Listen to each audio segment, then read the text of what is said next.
Hello friends. आज हम बात करेंगे body and mind one system पर। हमारे ब्रेन में अप्रॉक्सीमेटली 86 बिलियन न्यूरॉन्स होते हैं। ये सभी न्यूरॉन्स एक दूसरे के साथ इंटरकनेक्टेड होते हैं, जिसे हम न्यूरल सर्किट भी कहते हैं।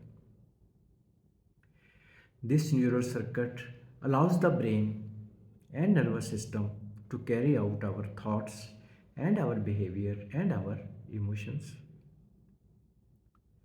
यही 86 बिलियन न्यूरॉन्स हमारे शरीर के, हमारी बॉडी के 37 ट्रिलियन सेल्स को भी कंट्रोल करते हैं।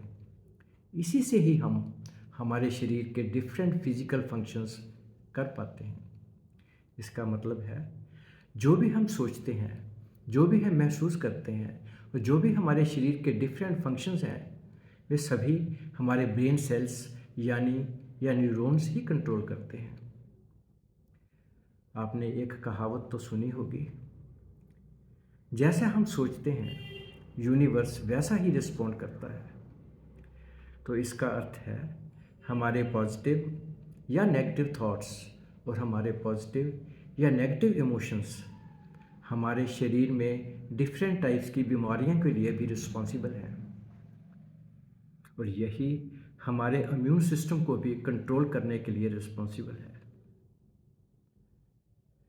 तो अगर हम अपने थॉट्स और अपने इमोशंस को हैंडल करना सीख लें तो हम अपनी डिफरेंट बीमारियों को भी इजीली ठीक कर सकते हैं। Let's understand it with a real life example.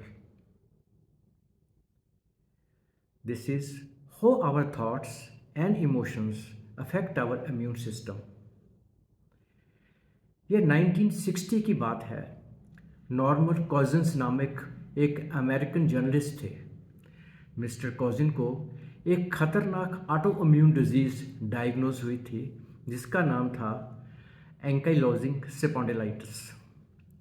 उस समय यह एक ऐसी बीमारी थी जिसका कोई भी ट्रीटमेंट नहीं था। यह एक ऐसी बीमारी है जिसमें शरीर पूरी तरह जकड़ जाता है और पेशेंट ज़्यादा हिल भी नहीं सकता। यह बहुत ही पेनफुल आर्थराइटिस होता है, जिसमें स्पाइन और जॉइंट्स में सूजन भी आ जाती है। डॉक्टर्स ने नॉर्मन कॉजिन्स को बताया कि यह एक इनक्योरेबल डिजीज़ है और कॉजिन्स को लाइफ लॉन्ग मेडिसिन लेनी पड़ेगी। नॉर्मन कॉजिन्स ने mind and body one system के बारे में काफ़ी पढ़ रखा था। उसे ये भी मालूम था कि how our positive thoughts can influence our health outcome. उसने अपनी हीलिंग के लिए एक प्रोएक्टिव अप्रोच को चूज़ किया। He incorporated laughter therapy, meditation and positive thoughts into his treatment plan. उसने कॉमेडी शोज को देखना शुरू किया, सबके साथ जॉयफुल रहना शुरू किया, and he kept his attitude positive all the time. By doing all this, he felt a remarkable recovery in his body.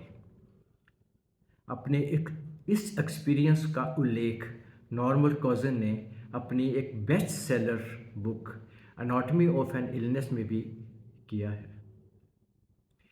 His case is often referred in the context of placebo effect and साइकोन्यूरो immunology.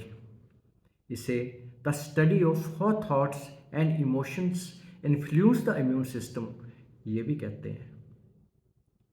इस research में यह पाया गया कि positive emotions can trigger the release of beneficial hormone like endorphin and reduce the stress hormone cortisol. In this way it turns strengthen the immune system, and his experience paved the way for further explanation into how our mental state can influence the body's ability to fight illness and promote healing. Thank you.